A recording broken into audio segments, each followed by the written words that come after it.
Hello, je vous retrouve, on est lundi 3 juin.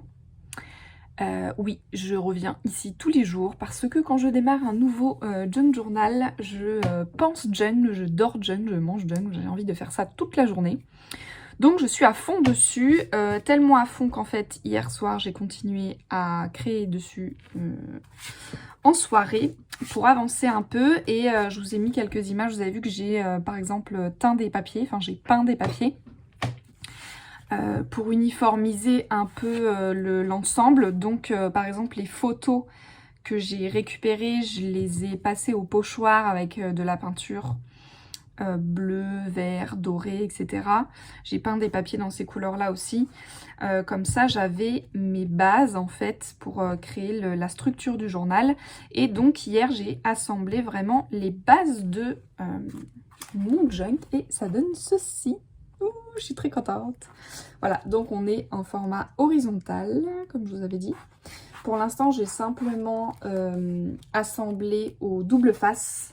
Mais il va falloir que je vienne renforcer ça, donc je vais venir coudre ma reliure comme ça des deux côtés parce que sinon j'ai peur que ça tienne pas assez avec le double face à force de manipuler.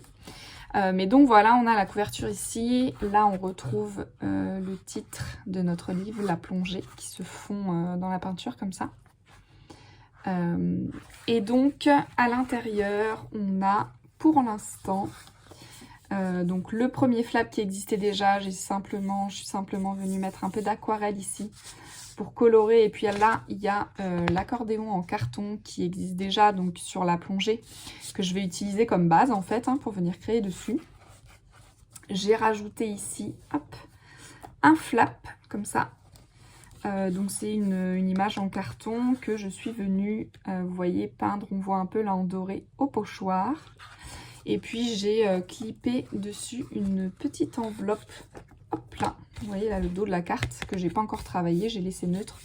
Je l'ai accroché au double face, ici on voit l'intérieur de mon tissu qui était vert foncé à la base. Et puis en fait bah, ça colle plutôt bien, donc j'ai laissé en vert à l'intérieur. Je l'ai pas en bleu à l'extérieur, mais je l'ai laissé en couleur neutre.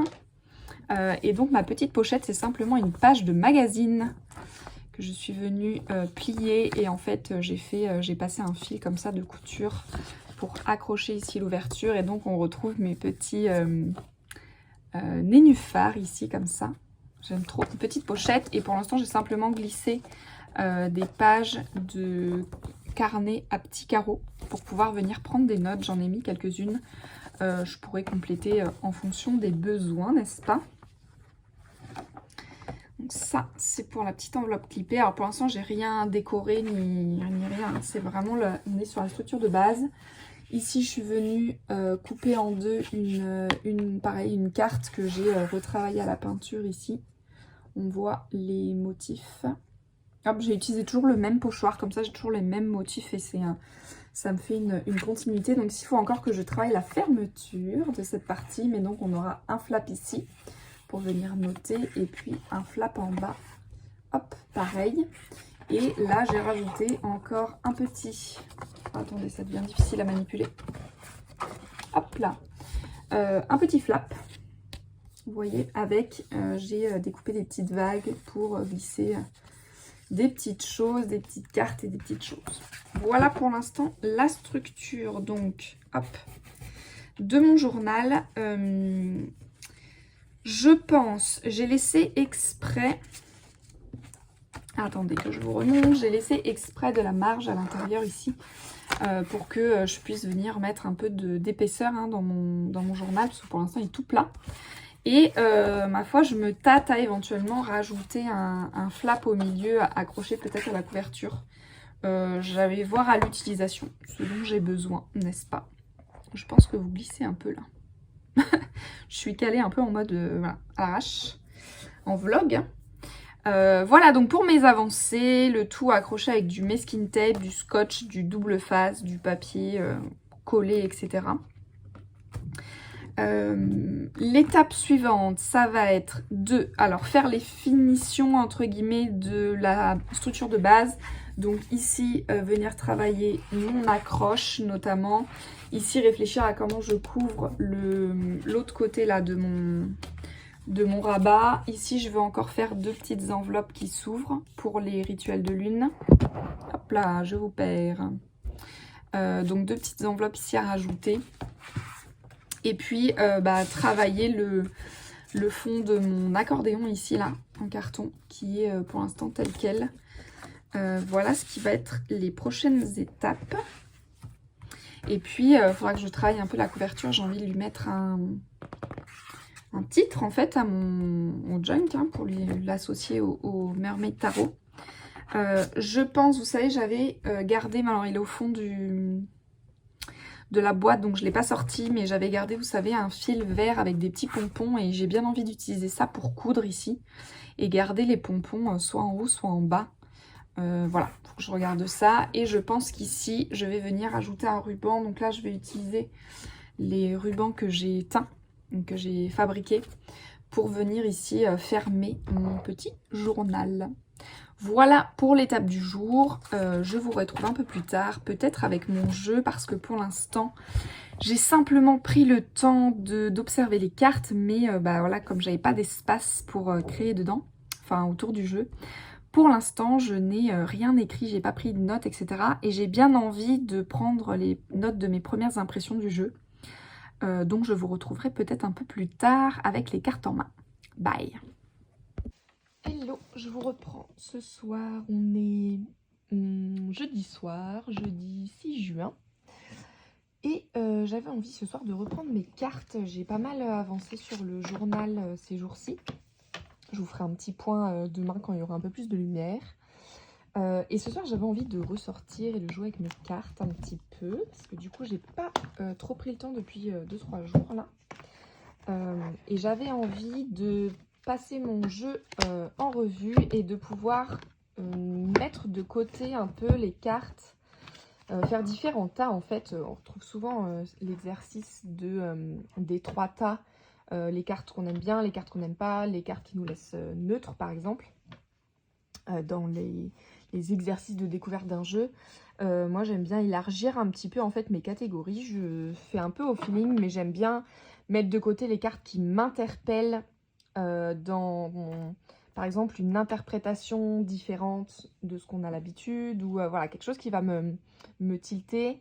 Je pense que je vais quand même faire un tas avec les cartes que j'aime bien, parce qu'il y en a que j'aime particulièrement dans ce jeu. Et puis, je vais voir peut-être faire un tas avec les cartes qui ne me parlent pas du tout, histoire de prendre le temps aussi de creuser avec celle-là. Parce que des fois, ça ne me parle pas du tout.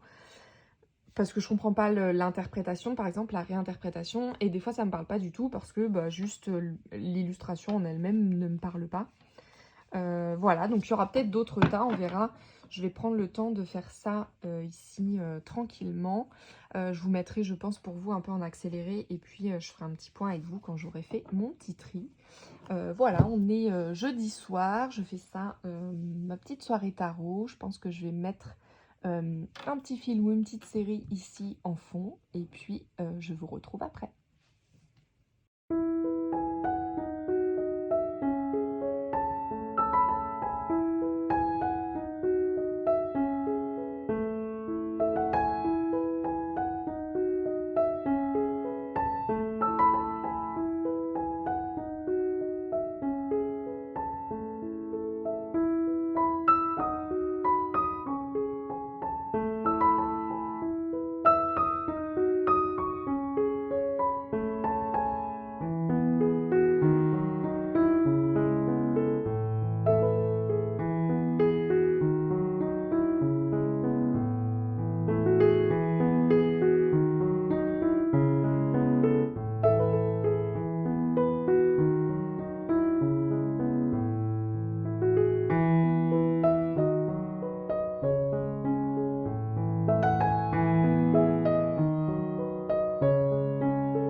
Ok, j'ai fait mes petits tas, n'est-ce pas? Bon, bien sûr, je le trouve toujours aussi beau ce jeu, vraiment, il est très très beau. J'aime beaucoup les couleurs en fait, je le trouve très coloré, même si bien sûr il est très bleu, mais les couleurs sont, surtout sur la suite de Pentacle, je pense que c'est vraiment ma suite préférée. Bon, c'est ma suite préférée en règle générale dans les jeux. Mais ici, ça se confirme, elle est hyper colorée et vraiment j'aime beaucoup. Voilà, je le trouve vraiment beau. Ah, j'ai oublié de mettre celle-là. Voilà, ça c'est mon premier petit point que je voulais vous partager. Et puis ensuite, mes petits tas. Alors, qu'est-ce que j'ai fait? J'ai mis les cartes ici que j'aimais pas trop. Il y a quand même des cartes que j'aime pas trop ou que je comprends pas. Ou voilà. Il y a cette ermite là. En fait, je suis déçue parce que c'est vraiment une carte que j'adore, l'ermite.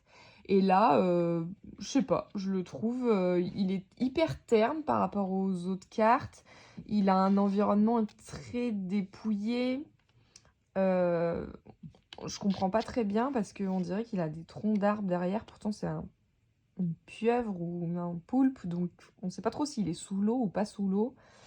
Voilà, je sais pas. C'est une carte voilà, qui me parle vraiment pas trop, que je trouve pas forcément très très belle. Enfin, attention, toute proportion gardée, je ne remets pas en cause l'art qui est utilisé, la technique, etc. Hein, c'est pas ça du tout. C'est juste que émotionnellement parlant, elle me parle pas. Il y a la tour aussi ici. Bah là, c'est pareil en fait. Je m'attendais pas du tout à ça. Je trouve qu'elle a rien à voir avec le jeu. Même les couleurs, je crois qu'il n'y a aucune carte qui est dans les roses et verts comme ça. C'est la seule. Elle est vraiment, pardon, elle est vraiment très différente. Encore une fois, on ne sait pas si on est sous l'eau ou pas. Je comprends vraiment pas là cette tour qui s'écroule. Qu'est-ce que ça vient faire là? Enfin, ouais, parce que cette tour qui s'écroule, c'est la signification de la tour normale. Mais je veux dire, dans l'univers des sirènes, je trouve que c'est complètement déconnecté. On dirait que c'est une carte. Ça me donne l'impression que c'est une carte d'un autre jeu. Je crois que j'aurais bien vu je sais pas, un mât de bateau en pleine mer qui se brise, par exemple, ou à la limite garder l'image de la tour qui s'écroule, mais qu'on comprenne que c'est, je sais pas, par exemple, l'Atlantide au fond de la mer, vous voyez. Là, vraiment, je comprends pas très bien. Et puis, ce 6 d'épée, c'est juste que... Ouais, bon, je suis pas fan. Je suis pas fan. Le harnais autour de l'Otari pour aller glisser sur la glace pour le 6 d'épée. Je sais pas, ça me parle pas trop. Donc je sais que c'est des cartes, par exemple, là que je vais aller lire dans le livret pour voir ce qui est écrit dessus et éventuellement comprendre un peu. Et peut-être que des fois ça arrive, hein, il y a des cartes comme ça, je me dis bah non, pas du tout. Et puis une fois que j'ai lu dans le livret, bah finalement ça me réconcilie. Ça arrive, donc ça fait partie des cartes dont je vais aller lire le livret.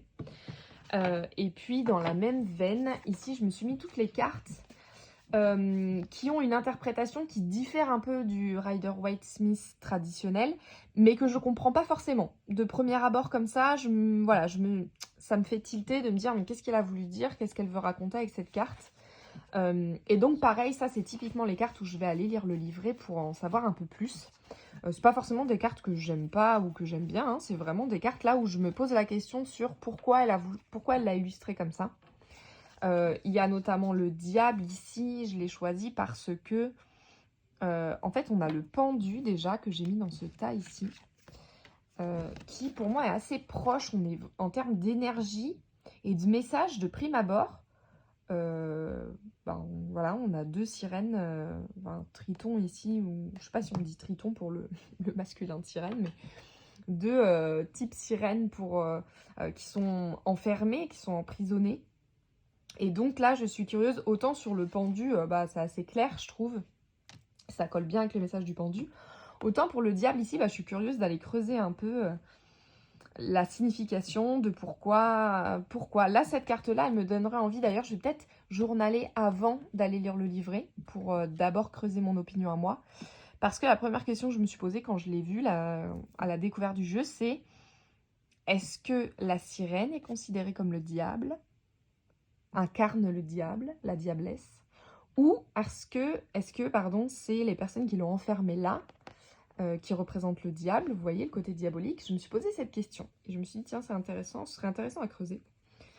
Si c'est la sirène, alors pourquoi? Pourquoi ce serait le diable enfermé dans sa boîte? Donc voilà, peut-être que celle-là, je vais journaler avant d'aller lire, mais en tout cas, voilà, c'est une carte où je me pose des questions.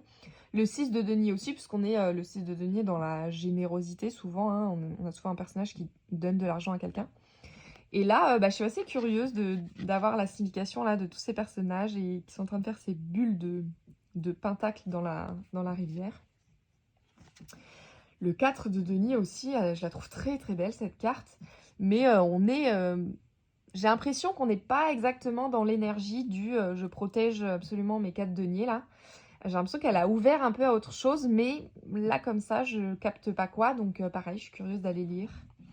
Bon, ici, le 2 de denier, on est sur une représentation qui peut être assez classique, mais là, c'est le lièvre. Je suis curieuse d'aller lire le lièvre et le poisson en équilibre, d'aller lire éventuellement ce qu'il y a écrit dessus. Ici, pareil, c'est la curiosité du 7 d'épée. Je trouve assez intelligent d'avoir cette représentation des personnes qui tombent en fait sur un coffre abandonné et qui récupèrent les épées. Mais là, je suis curieuse d'aller lire ce qu'elle a écrit dessus, encore une fois, sur l'interprétation par rapport au 7 d'épée. Ce 9 de coupe, je ne le comprends pas très bien par rapport à la signification que moi j'accorde au 9 de coupe en tout cas. Donc pareil, besoin d'éclaircissement. Ici, le 5 de coupe, je présuppose comme ça que le phoque est blessé, mais c'est pareil, ça me donne envie de creuser un peu. Là, le 5 de bâton, c'est parce que ça m'a interpellée. D'habitude, le 5 de bâton, on est sur des personnes qui se combattent entre elles. Et là, ils sont tous ligués ensemble pour visiblement combattre autre chose. Donc c'est pareil, je suis assez curieuse d'aller voir. Et le 3 de bâton, là, je comprends pas très bien. On voit qu'elle a une loupe ici, donc regardez au loin. Mais pourquoi sur ces 3 bâtons là voilà, là, il y a quelque chose encore une fois, qui me donne envie d'aller creuser un peu. Donc là, c'est les cartes à creuser. Donc éventuellement, un journaler déjà dessus pour me faire ma propre opinion. Et puis ensuite, prendre le temps d'aller voir ce qui est dit dans le livret. Ce tas-là, c'est les cartes que je trouve vraiment intéressantes, justement, dans la réinterprétation, dans le choix d'interprétation, que je trouve, c'est des belles cartes. J'aime bien comment le choix, en fait, qui a été fait, le parti pris, le gouvernail pour la roue de fortune, bien sûr. Cette mort-là, représentée, elle me glace le sang, et en même temps, je la trouve vraiment parfaite dans ces deux opposés, Je trouve que c'est vraiment une belle manière d'avoir représenté. Pour moi, ça aurait pu être dans le diable aussi. Il y a quelque chose de diabolique, en fait, je trouve, dans cette mort. Là, j'aime bien l'idée que l'épée de la justice se retrouve comme un des deux poids de la balance. L'attente d'un heureux événement dans le 7 de denier, je trouvais ça aussi malin, parce que c'est souvent le personnage enceinte comme ça qui attend un enfant, on l'a souvent dans d'autres cartes, ça revient beaucoup dans l'impératrice, la reine de coupe aussi peut être représentée enceinte, et je trouvais intéressant en fait de l'avoir dans le 7 de denier. Voilà, autant je suis pas toujours fan dans les représentations, par exemple dans l'impératrice enceinte, voilà, je trouve que c'est un peu facile, autant dans le 7 de denier, j'ai rien contre la grossesse finalement, donc je trouvais intéressant. Le chant des sirènes en 9 d'épée, ça me parle bien. Ici, j'aime bien cette idée parce que pour moi, le 5 de denier, c'est un peu gagner, oui, mais à quel prix? Et là, à quel prix du jeu qu'ils sont en train de faire d'une qui s'est coupé la main. Donc, je trouvais ça assez malin. Le 4 d'épée qui m'évoque Blanche-Neige dans son cercueil de verre, bien sûr. La baleine et le 3 d'épée, ça me parle bien. On l'a aussi dans le... Non, je crois que c'est dans un autre jeu, en fait. C'est dans le Into the Wild où c'est le 10 d'épée qui est représenté par une baleine transpercée des épées. Donc, je trouvais ça intéressant. Le chevalier de coupe, j'adore comme il est complètement absorbé et fasciné par sa coupe, là. Ça me parle beaucoup. Le 6 de coupe pour représenter le jeu. J'adore la manière dont ils jouent chacun tous avec les coupes. C'est très enfantin, j'aime beaucoup cette énergie. Et ici, le 8 de bâton avec une personne qui essaye d'attraper les 8 bâtons, mais qui fuse beaucoup trop vite, qu'elle ne peut pas tous les attraper. Je trouve ça très intéressant aussi. Ici, je me suis mis de côté quelques cartes un peu spécifiques. Là, c'est les cartes qui m'inspirent vraiment pour mon tarot à moi. Je sais que j'aime bien faire ça aussi. Je vais faire le tour de mes jeux et je capte des détails vraiment qui me parlent et dans lesquels je me dis: «Ah tiens, comment je peux moi pas le reprendre tel quel, mais comment moi je peux intégrer cette information qui m'a vraiment, intéressée ou tiltée, dans mon jeu». Ici, c'était la lumière sur les épées, la couleur des épées, de me dire que je suis pas obligée de faire tout le temps des épées, grises, mais je peux colorer mes épées. Voilà, tout simplement, j'aimais bien. Là, c'est l'allure des sirènes, en fait. J'ai pris plusieurs cartes. Celle-ci aussi, ici. Je sais que j'ai pas mal cherché, j'ai des sirènes, j'ai mis des sirènes dans ma suite de coupes. Et je recherche pas mal le design de mes sirènes. Et là, voilà, il y a des choses qui m'ont inspiré là-dedans. Ici aussi, pareil, la force, magnifique cette force. J'adore la carte d'ailleurs. Je pense que je peux la mettre dans la pile de mes cartes préférées. J'aimais bien simplement que la queue de poisson là, de sirène soit orange. Je trouve que ça change un peu. Et pareil, pour mon tarot, je me suis mis voilà, comme un mémo de je suis pas obligée de faire la sirène classique avec queue de poisson verte, quoi. Pareil, ici, les sirènes des bâtons sont des poissons bleus et orange et je trouve ça super beau. Ici, dans le 9 de bâton, j'aimais beaucoup l'idée que le personnage soit dans l'action de poser lui-même ses 9 bâtons, de planter sa barrière comme ça, un peu de protection là, ça me plaît vraiment beaucoup. Donc ça, j'ai bien envie de l'intégrer. Et ici, j'adore cette carte aussi, la tempérance, je la trouve super belle. Et j'aime beaucoup surtout, c'est comment est traité les couleurs et l'aspect visuel de cet arc-en-ciel comme ça, parce que dans ma tempérance, j'ai un flow un peu comme ça, et je l'ai dessiné un peu de la même manière en fait. Enfin, je l'ai traduit un peu de la même manière sur ma carte, et donc voilà, ça m'a inspiré à venir voir comment c'était fait ici. Et puis la dernière pile, c'est mes cartes préférées, c'est vraiment les cartes. Il y a quelque chose en particulier, ce soleil, j'adore ces couleurs, je le trouve super beau. L'amoureux, je pense que c'est ma carte préférée de tout le jeu, et je pense que c'est ma carte des amoureux préférée de tous mes jeux. J'adore cette idée. J'avais eu cette idée aussi de miroir. C'était ma première idée pour mon tarot, l'idée du miroir avec 2 aspects de soi-même. Finalement, je l'ai traduit différemment, mais j'ai gardé l'idée de reflet, parce que finalement, c'est quelqu'un qui voit son reflet dans l'eau. J'aime beaucoup ce pape en bibliothèque, comme ça, là. L'empereur, je le trouve juste canon. C'est Triton de la petite sirène. Une version canon. Le magicien, j'aime bien. Je sais pas, j'aime bien les couleurs, j'aime bien la dynamique de la carte, la manière dont le personnage est traité. Pareil ici pour le page de Pentacle. Ici, j'aurais pu la mettre dans cette pile-là, des cartes réinterprétées de manière originale, le 9 de denier. C'est la première carte où je suis allée lire la signification, où vraiment je me suis dit, mais qu'est-ce qu'elle a voulu dire? Je comprenais pas du tout le rapport avec le 9 de denier. Et en fait, j'adore. C'est très particulier et vraiment, j'aime beaucoup. Celle-ci, je la trouve super belle, le 8 de denier. Et en plus, j'adore que même dans un jeu de sirène, je retrouve le cerf et le renard, qui sont vraiment mes 2 animaux les plus importants. Donc ça, je trouve ça chouette. La reine d'épée, écoutez, quand j'ai passé en vue la première fois mes cartes comme ça un peu rapidement, quand je suis arrivée à la reine d'épée, elle m'a tiré un waouh, une réaction assez instinctive comme ça de waouh, elle dégage un truc hyper dynamique, hyper froid, mais je sais pas, il se passe quelque chose moi avec cette reine d'épée. Je la trouve, elle me parle beaucoup. Et puis pareil, le cavalier d'épée pour la même raison, parce que je les trouve vraiment un peu dans la même dynamique les deux. Donc voilà pour les cartes que j'aime bien. Voilà pour mes petits tas. Je vais prendre des notes de tout ça. Je vais dédier une partie, je pense, directement dans mon Junk Journal, hein, dans l'écrin que je lui ai créé, que je suis en train de lui créer. Je pense que je vais dédier directement à ça, et notamment aux cartes là sur lesquelles j'ai envie d'écrire avant d'aller lire le livret. Voilà pour mon petit instant tarot du soir. Ma foi, je vous retrouve plus tard, je pense, demain ou après-demain, pour vous faire un petit point sur mon avancée sur le journal.